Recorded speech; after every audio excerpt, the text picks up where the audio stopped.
सुप्रभात बच्चों।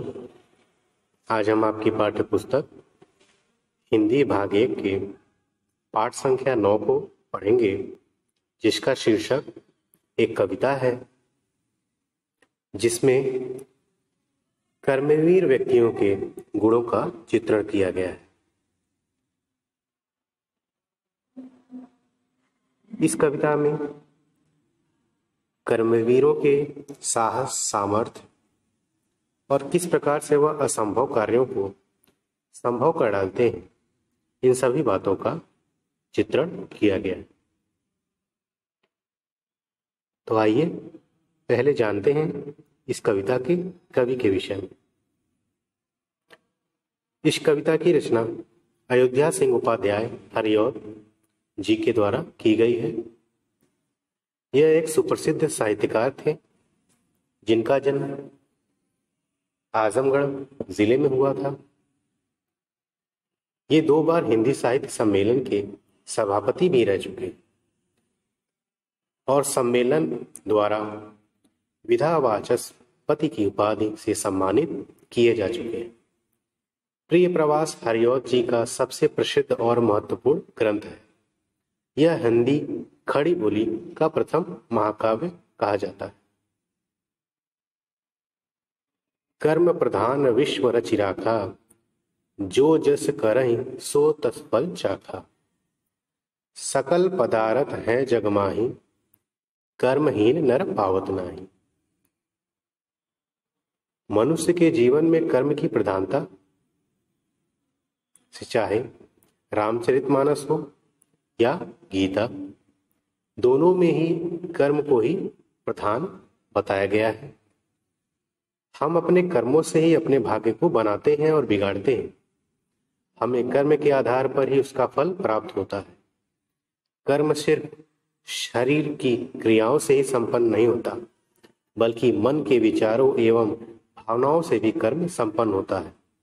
जीवन भरण के लिए किया गया कर्म ही कर्म नहीं कहलाता, बल्कि हम जो आचार व्यवहार अपने माता पिता, बंधु मित्र, रिश्तेदार के साथ करते हैं, वह भी कर्म की श्रेणी में आता है। जब हम अच्छे कर्म करते हैं तब उनका प्रतिफल भी अच्छा होता है, और जब हम कुछ गलत कर देते हैं तब उसका प्रतिफल भी हमें ही कष्ट देता है। तो कविता की शुरुआत करते हैं। देख कर बाधा विविध बहुविघ्न घबराते नहीं, रह भरोसे भाग्य के दुख भोग पछताते नहीं। कवि कर्मवीरों की विशेषता बताते हुए कहते हैं कि कर्मवीर कभी भी अपने मार्ग में आने वाली तरह तरह की बाधाओं को देखकर डरते नहीं हैं, बल्कि उनका पूरी हिम्मत से सामना करते हैं। रह भरोसे भाग्य के दुख भोग पछताते नहीं।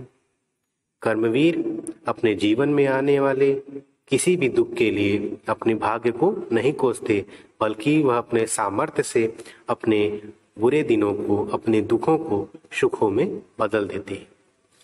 काम कितना ही कठिन हो किंतु उकताते नहीं, भीड़ में चंचल बने जो वीर दिखलाते नहीं।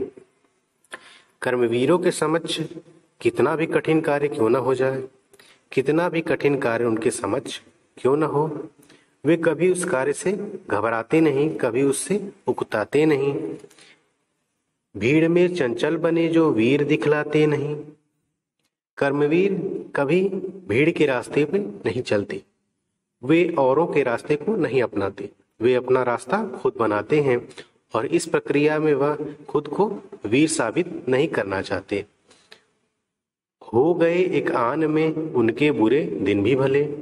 आन का अर्थ होता है सम्मान, मर्यादा। कर्मवीर अपनी मर्यादा के लिए इतना परिश्रम करते हैं कि उनके बुरे से बुरे दिन भी भले हो जाते हैं। सब जगह सब काल में वे ही मिले फले फूले। कर्मवीरों की विशेषता है कि वह कोई किसी भी स्थान पर रहें, किसी भी समय में रहें, वे हमेशा फले फूले रहते हैं।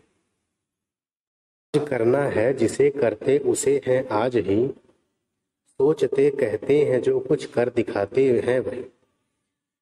कवि आगे कर्मवीरों की विशेषता बताते हुए कहते हैं कि कर्मवीर कभी अपने कार्यों को अगले दिन पर नहीं टालते। जो कार्य भी उनको करना है वह उसे तत्काल पूरा कर लेते हैं। कर्मवीर केवल सोचते नहीं हैं, वे जो कुछ सोचते हैं उसको कर भी दिखा दे। मानते जो भी हैं, सुनते हैं सदा सबकी कहीं, जो मदद करते हैं अपनी इस जगत में आप नहीं। आगे कवि कहता है कि कर्मवीर सदा सबकी बातों को सुनते हैं, सभी की सलाहों को लेते हैं, परंतु उन्हें जो स्वयं सही लगता है उसी मार्ग पर वो चलते हैं। जो मदद करते हैं अपनी इस जगत में आप ही। कर्मवीर कभी दूसरे के ऊपर निर्भर नहीं रहते, वे इस जगत में स्वयं पर ही निर्भर होते हैं और अपने कार्यों को संपन्न करने के लिए स्वयं को ही वरीयता देते हैं। भूल कर वे दूसरों का मुंह कभी ताकते नहीं, कौन ऐसा काम है वे कर जिसे सकते नहीं। कर्मवीर कभी अपने कार्यों के लिए किसी और पर निर्भर नहीं होते, वे किसी और से आशा नहीं करते। और कवि कहते हैं कि इस संसार में ऐसा कोई काम नहीं जो कर्मवीर न कर सके। आपने दशरथ माझी नाम के एक महान व्यक्ति का नाम सुना होगा। ये बिहार के रहने वाले थे और इन्होंने एक पत्थर को काटकर रास्ता बना दिया था। यदि वो सरकारों के द्वारा इस कार्य को किए जाने का इंतजार करते तो शायद अभी तक वह रास्ता नहीं बन पाया होता, लेकिन लोगों ने उन्हें पागल तक कहा, फिर भी उन्होंने किसी की बात नहीं सुनी और एक विशाल पर्वत को काटकर उसके मध्य से रास्ता निकाल दिया गया और इस कारण से उन्हें माउंट मैन भी कहा जाता है।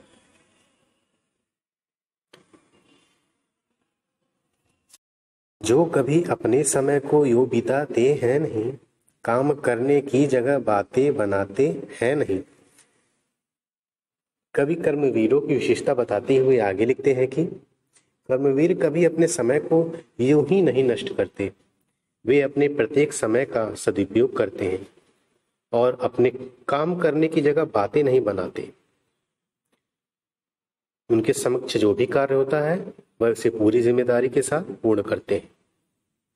आजकल करते हुए जो दिन गवाते हैं नहीं, यत्न करने से कभी जो जी चुराते हैं नहीं। कर्मवीर कभी अपने कार्यों को टालते नहीं, वे जिस कार्य को भी करना होता है उसे आज ही कर डालते हैं और प्रयत्न करने में कभी भी अपना जी नहीं चुराते। बात है वह कौन जो होती नहीं उनके लिए, वे नमूना आप बन जाते औरों के लिए। ऐसी कौन सी बात है, ऐसा कौन सा कार्य है जिसे वह नहीं कर सकते और अपने इस सामर्थ्य के बल पर वे औरों के लिए एक नमूना बन जाते हैं, एक पहचान बन जाते हैं। व्योम को छूते हुए दुर्गम पहाड़ों के शिखर, वे घने जंगल जहां रहता है तम आठों पहर। व्योम मतलब आकाश, आकाश के छूते हुए दुर्गम पहाड़, मुश्किल पहाड़, आकाश को छूते हुए अत्यधिक ऊंचाई वाले पहाड़ों के शिखर, घने जंगल जहां तम आठों पर रहता है अर्थात अंधेरा हमेशा रहता है। गरजती जलराशि की उठती हुई ऊंची लहर, समुद्र की ऊंची ऊंची लहरें, आग की भयदामिनी फैली दिशाओं में लपट। आग की भयदामिनी का अर्थ होता है आग की ज्वालाओं की लपट। भय से आग की भय देने वाली ज्वालाओं की लपट जो चारों दिशाओं में फैली है। ये कपा सकती कभी जिसके कलेजे को नहीं, ऐसी परिस्थितियां भी कर्मवीरों को कभी डरा नहीं सकती, उन्हें उनके मार्ग में बाधा उत्पन्न नहीं कर सकती। भूल कर भी वह नहीं नाकाम रहता है कभी। और इस प्रकार का व्यक्ति जो इन सभी समस्याओं का सामना करने में सक्षम है, वे कभी अपने जीवन में नाकाम नहीं रहते। चिलचिलाती धूप को जो चांदनी देवे बना, काम पड़ने पर करें जो शेर का भी सामना। आगे कवि कर्मवीरों की विशेषता बताते हुए लिखते हैं कि कर्मवीरों के कर्म का प्रताप ऐसा होता है कि वे चिलचिलाती धूप को भी चांदनी के समान शीतल बना देते हैं। उनको अपने कार्य में किसी भी प्रकार के वातावरण का प्रभाव नहीं पड़ता। काम पड़ने पर वह शेरों का भी सामना कर सकते हैं। जो कि हंस हंस के चबा लेते हैं लोहे का चना, है कठिन कुछ भी नहीं जिनके है जी में यह ठाना। लोहे का चना चबाना एक मुहावरा है जिसका अर्थ होता है कठिन परिश्रम करना। आगे कवि लिखते हैं कि जो हंस हंस के कठिन परिश्रम को पूर्ण कर लेते हैं, जो खुशी के साथ कठिन से कठिन परिश्रम को भी करने में नहीं चूकते, है कठिन कुछ भी नहीं जिनके जी में है ठना। कर्मवीरों की विशेषता है कि वह कठिन से कठिन कार्यों को भी करने के लिए ठान लेते हैं, और जब वह एक बार ठान लेते हैं तो उसे पूर्ण करके ही दम लेते हैं। कोस कितने ही चले पर वे कभी थकते नहीं। कर्मवीर कितनी ही दूरी क्यों न चल ले, कितना ही परिश्रम क्यों न कर ले, वे कभी नहीं थकते। कौन सी है गांठ जिसको खोल वे सकते नहीं। ऐसी कौन सी समस्या है, कवि कहते हैं ऐसी कौन सी समस्या है जिसे कर्मवीर सुलझा नहीं सकते। आगे कवि लिखते हैं कि काम को आरंभ करके यो नहीं जो छोड़ते, सामना करके नहीं जो भूल कर मोड़ते। कवि कहते हैं कि कर्मवीरों की यह विशेषता है कि वह कर्म को आरंभ करके कभी उसे बीच में नहीं छोड़ते। वे एक बार काम का सामना हो जाने के बाद कभी उसके पीछे पीठ नहीं दिखाते। वे प्रत्येक दशा में उस कार्य को पूर्ण करके ही दम लेते हैं। जो गगन के फूल बातों से वृथा नहीं तोड़ते। कर्मवीरों की यह विशेषता होती है कि वह बड़ी बड़ी बातें नहीं करते। गगन के फूल बातों से तोड़ना अर्थात बड़ी बड़ी बातें करना। कर्मवीरों की विशेषता है कि वह बड़ी बड़ी बातें नहीं करते। संपदा मन से करोड़ों की नहीं जो जोड़ते, और ना ही कभी उनके मन में करोड़ों की संपत्ति की लालसा होती है। बन गया हीरा उन्हीं के हाथ से है कार्बन, कांच को करके दिखा देते हैं वे उज्जवल रतन। कर्मवीरों का सामर्थ्य इतना तेजस्वी होता है कि उनके हाथों से हीरा भी कार्बन बन जाता है, और अगर यदि वो कांच को हाथ लगा दें तो वे एक उज्जवल रत्न के समान प्रतीत होने लगता है। तो ये थी कविता कर्मवीर। इस कविता से प्रेरणा लेकर आप भी अपने जीवन में कर्मशील बनने का प्रयास करिए।